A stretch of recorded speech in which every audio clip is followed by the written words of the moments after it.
بسم اللہ الرحمن الرحیم نحمدہ ونصلی علی رسولہ الکریم۔ میں تمام میڈیا اراکین اور تمام حضرات کا مشکور ہوں، آپ اس موقع پر تشریف لائے اور آپ کو تکلیف اس لیے دی کہ ہم چاہ رہے کہ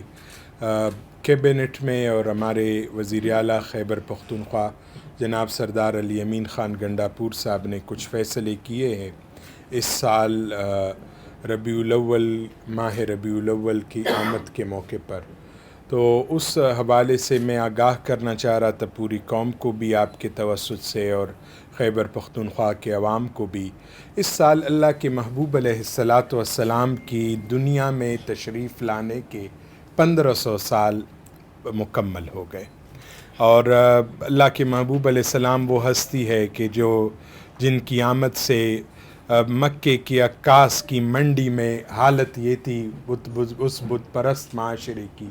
کہ کوئی آتا اور اعلان کرتا کہ ہے کوئی میری ماں مجھ سے خرید لے، اور پھر اللہ کے محبوب آئے اور انہوں نے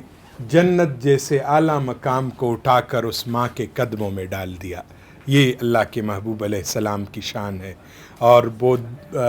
یتیموں کے آسرا، بیواؤں کے مسیحا، عالم کے لیے رحمت للعالمین، اور وہ ہستی اس کی آمد، تو اس کا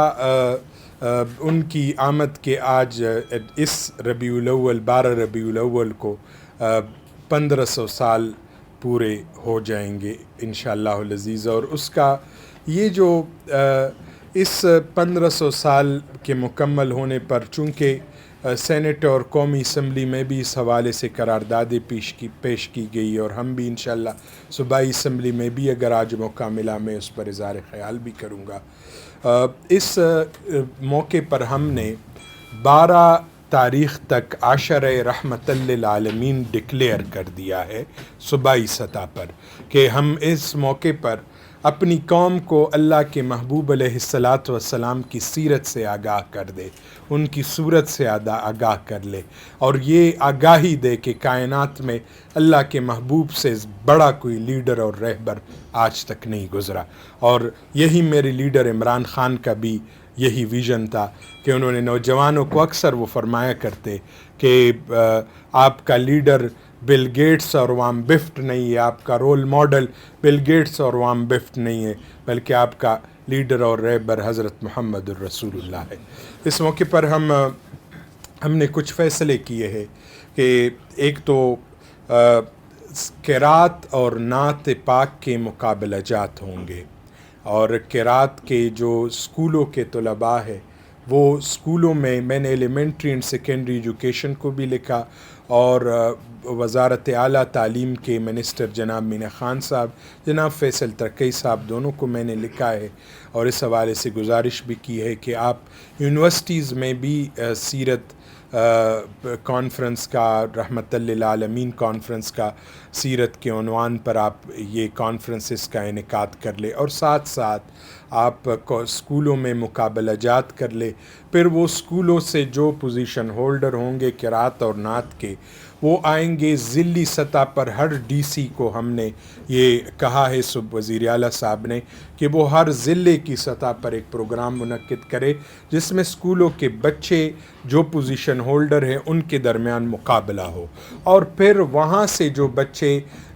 پوزیشن ہولڈر ہو وہ ڈویژن کی سطح پر آ جائے۔ ہمارے غالباً 6 یا 7 ڈویژن ہے، تو ان میں ڈویژن کی سطح پر پھر ان کا مقابلہ ہو، اور پھر ان سے جو کریم آئے گی وہاں پر، جو قرات کے خوبصورت قرات پڑھنے والے بچے، یہ حوصلہ افزائی کرنا چاہ رہے ہیں، اور نعت شریف پڑھنے والے جو بچے ہیں، اور یہ بچے پھر آئیں گے صوبائی دارالحکومت پشاور میں، اور ان کا مقابلہ 11 ربیع الاول کو ہوگا انشاءاللہ العزیز۔ پھر ان کے درمیان جو پورے صوبے کے ٹاپ پوزیشن ہولڈر ہے ان کو وزیر اعلیٰ سردار علی امین خان انعامات سے نوازیں گے۔ 12 ربیع الاول کے دن ہمارا مرکزی رحمت للعالمین کانفرنس ہوگا بسلسلہ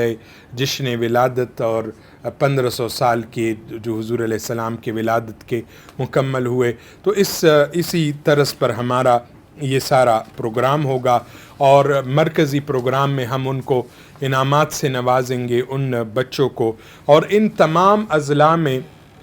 صرف یہ نہیں کہ مقابلہ جات ہوں گے، ہر ایک ضلع میں ایک اسکالر سیرت پر ان بچوں کو لیکچر بھی دے گا، وہاں ڈی سی کی سطح پر ان سب کو حضور علیہ الصلاۃ والسلام کی سیرت سے روشناس کرائیں گے ان بچوں کو۔ اور پھر اسی طرح تعلیمی اداروں میں تقریبات کا جس طرح میں نے ذکر کیا، محکمہ سماجی بہبود اور خصوصی تعلیم اور ترقی نسواں کے تحت 50 خصوصی تعلیمی اداروں، دارالامان، انسداد منشیات کے مراکز اور ان تمام، اسی طرح محکمہ انڈسٹری اور سوشل ویلفیئر کے تحت جو ادارے اور مقامی تنظیمیں ہیں اس میں وہ اس کا انعقاد کرے گی۔ پاکستان ٹیلی ویژن اور ریڈیو پاکستان نے آج مقابلہ ان کا صوبائی سطح پر تھا، میں نے وہاں بھی تقریر، وہاں آخری خطاب میرا تھا، میں وہاں کر کے آ رہا ہوں، اور وہاں ماشاءاللہ اچھے بچوں نے پوزیشن ہولڈر وہاں پر منتخب ہو گئے، وہ مرکزی سطح پر جائیں گے، اور جو ہمارے اضلاع کے لوگ ہیں وہ صوبے کی سطح پر آئیں گے۔ تو میں آگاہ کرنا چاہ رہا تھا کہ یہ رحمت و برکتوں والا مہینہ ہے، اور وہ مہینہ کیوں بابرکت نہ ہو جس میں اللہ کے محبوب علیہ السلام تشریف لائے ہو۔ اللہ کے رسول کا ذکر تو صحابہ کا طریقہ ہے، اللہ کے رسول کا ذکر تو ملائکہ کا وظیفہ ہے، اللہ کے رسول کا ذکر تو اللہ رب العالمین کی سنت ہے، اور اللہ کے رسول کا ذکر تو عبادت کا سلیقہ ہے۔ میں انہی معروضات پر یہی میری گزارشات تھی، میں چاہ رہا تھا کہ اس پہ قوم کو آگاہ کر دوں اور یہ بتا دوں کہ جو نعت گوئی ہو یا قرات ہو، یہ الحمدللہ میں یہ کوئی آج کی روایت نہیں ہے، کوئی نئی روایت بھی نہیں ڈال رہے، یہ اللہ کے رسول کی مجلس میں وہ مشہور صحابہ حضرت حسان ابن ثابت، حضرت کعب ابن مالک، حضرت عبداللہ ابن رواحہ رضی اللہ عنہم اجمعین، یہ صحابہ حضور کے سامنے کھڑے ہو کر حضور کی مدح سرائی کرتے تھے، اور حضرت حسان کے مشہور الفاظ ہے وَأَحْسَنُ مِنْكَ لَمْ تَرَقَتُّ عَيْنِي وَأَجْمَلُ مِنْكَ لَمْ تَلِدِ النِّسَاءُ، میری آنکھ نے آپ جیسا حسین نہیں دیکھا۔ یہ صحابی کی زبان ہے، اور میں کسی ماں نے آپ جیسا نہیں جنا، وہ خلقت مبرأ من کل عیب، آپ کو ہر عیب سے اللہ نے ایسا پاک پیدا کیا کأنک قد خلقت کما تشاء، جس طرح آپ چاہتے تھے اسی طرح اللہ نے پیدا کیا۔ یہ اللہ کے محبوب علیہ الصلاۃ والسلام کا ذکر ہے۔ تو میں انشاءاللہ میڈیا کو بھی اور تمام جو جتنے اداروں کا میں نے نام لیا، یونیورسٹیز ہو، سکولز ہو، ان سب سے انشاءاللہ العزیز ہم کوارڈینیٹ کریں گے، ڈی سی سے کوارڈینیٹ کریں گے تمام اضلاع میں کہ ان بابرکت محافل کا انعقاد ہو، تاکہ اس کی برکتیں، مجھے یقین ہے اللہ کے رسول کا جہاں ذکر ہو، جہاں اللہ کا ذکر ہو، جہاں اس کے محبوب کا ذکر ہو، وہ ہمیشہ باعث برکت ہوگی۔ اللہ کرے کہ اس کی وجہ سے میرا جو صوبہ دہشت گردی کا شکار ہے، جو خونریزی کا شکار ہے، اللہ کریم اس کی برکت سے، اور جو قدرتی آفات ہمارے آ رہے ہیں، ہم اجتماعی توبہ کرتے، اللہ کریم ہماری توبہ قبول فرمائے، اور اس بابرکت مہینے کے ذکر خیر سے اللہ کریم اس کے ہمارے صوبے کو مزید آفت و تکلیفوں سے بچائے رکھے۔